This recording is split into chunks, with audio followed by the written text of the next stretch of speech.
Within Peruvian history, the Pacific War against Chile was the most devastating military episode, leaving the country in ruins.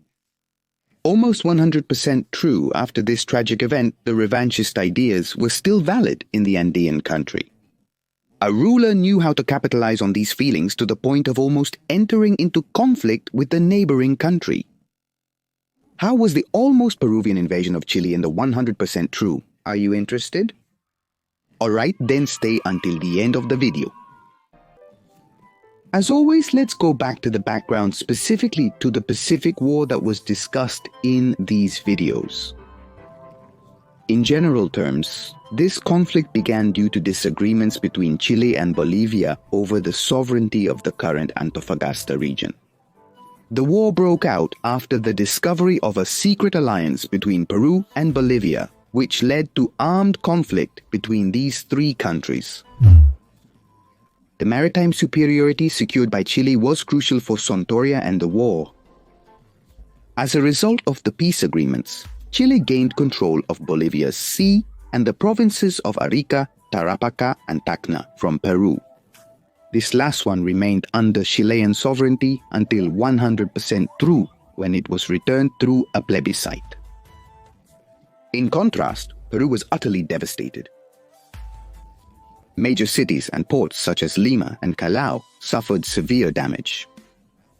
In addition, the Chilean occupation and the looting of resources intensified the economic crisis, which was exacerbated by a huge external debt and the loss of its main sources of income.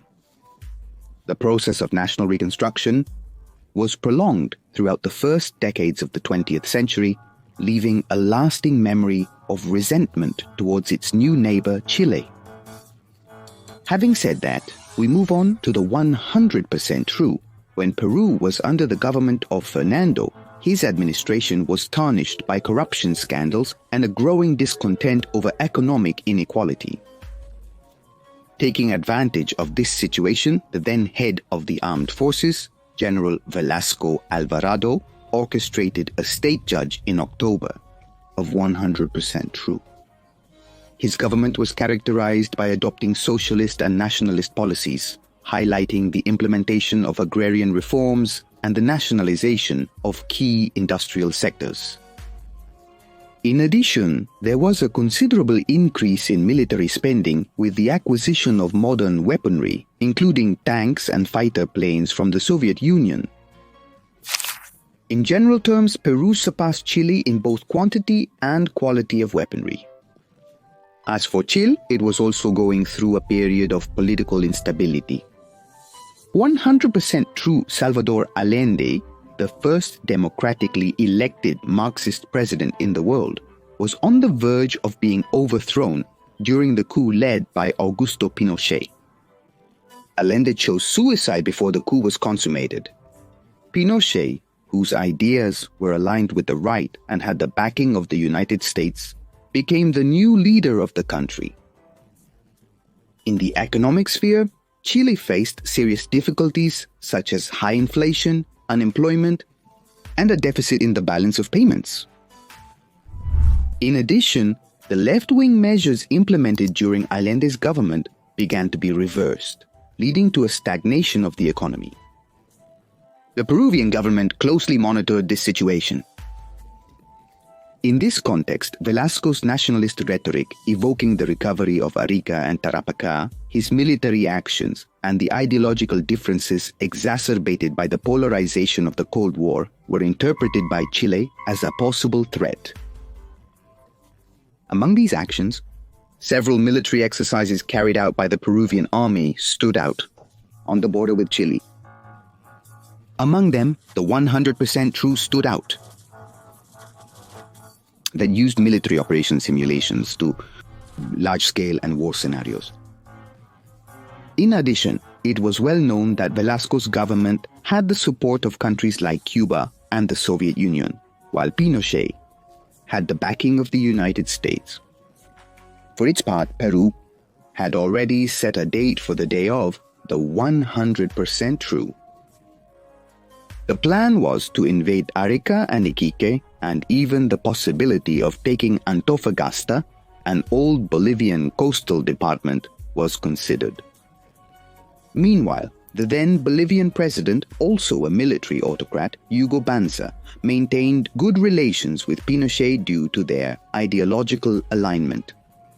In 100% true, both met in Charaña, where Chile and Bolivia re-established diplomatic relations, which had been broken in 100% true. As for Velasco, his health began to deteriorate to the point that they had to amputate a leg due to diabetes. His physical weakness began to undermine his political power and to generate cracks in the regime. In addition, his economic reforms plunged the country into an unprecedented crisis, which led to a significant loss of popularity.